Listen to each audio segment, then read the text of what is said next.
Assalamualaikum warahmatullahi wabarakatuh. Saya Nana Khairani, saya dari kelas 12 IPS SMA Triguna 1996 Jakarta.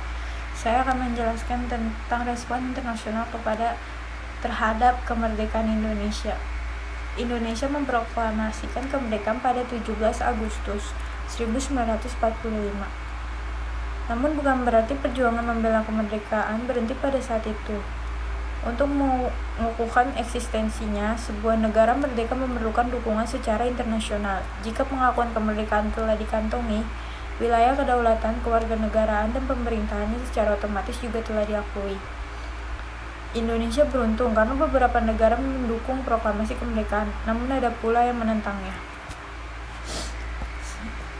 Negara yang mendukung kemerdekaan Indonesia ada pengakuan kemerdekaan dari Mesir. Mesir melansir situs resmi Kementerian Luar Negeri. Mesir merupakan negara Arab pertama yang mengakui kemerdekaan Indonesia pada 22 Maret 1946.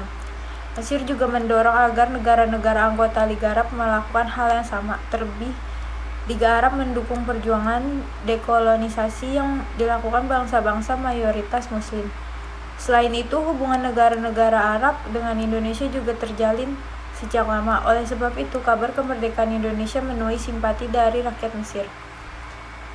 Mengutip buku 100 tahun Agus Salim, Muhammad Abdul Mun'im, Konsul Jenderal Mesir di Mumbai, bahkan ditugaskan datang ke Yogyakarta pada Maret 1947. Ia bertugas untuk membawa pesan dari Liga Arab yang mendukung kemerdekaan Indonesia.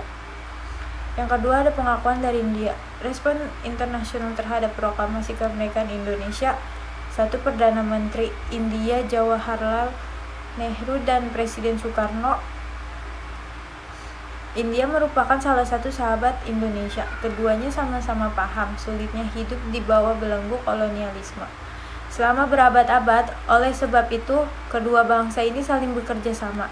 Pada 1946, Indonesia mengirim bantuan sebesar 500.000 ton beras kepada India, yang saat itu sedang mengalami krisis pangan akibat penjajahan Inggris.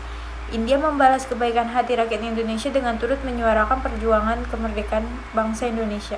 Ketika Belanda melakukan agresi militer, India merupakan salah satu negara yang mengutuk tindakan tersebut.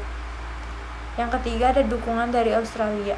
Ribuan pelaut Australia melakukan boikot besar-besaran terhadap kapal-kapal milik Belanda yang memuat persenjataan. Akibatnya, kapal-kapal tersebut tidak dapat melanjutkan pelayaran ke Indonesia. Peristiwa ini dinamai Black Armada. Aksi tersebut didukung oleh Partai Buruh yang saat itu menguasai pemerintahan Australia.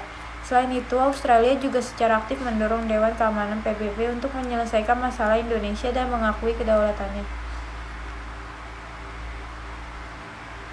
Penolakan Belanda. Respon internasional terhadap proklamasi kemerdekaan Indonesia. Agresi militer Belanda 2. Setelah Jepang menyerah, Belanda ingin kembali berkuasa di Indonesia. Belanda bahkan melancarkan agresi militer 1 tahun 1947 dan agresi militer 2 tahun 1948. Berbagai upaya damai dengan jalan perundingan dilakukan, mulai dari Perjanjian Linggarjati, Perjanjian Renville, Perjanjian Rumroyen, hingga Konferensi Meja Bundar. Belanda akhirnya baru mengakui kedaulatan Republik Indonesia berkat resolusi Konferensi Meja Bundar tahun 1949.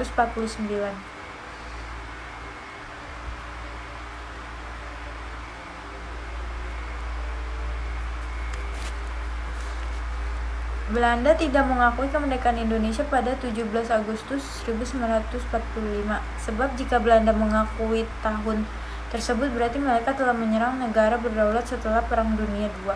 Dengan tujuan untuk menjajahnya, ini dapat dianggap sebagai kejahatan perang. Kemerdekaan kedaulatan Indonesia. Sekian dari saya, kurang lebihnya mohon maaf. Wassalamualaikum warahmatullahi wabarakatuh.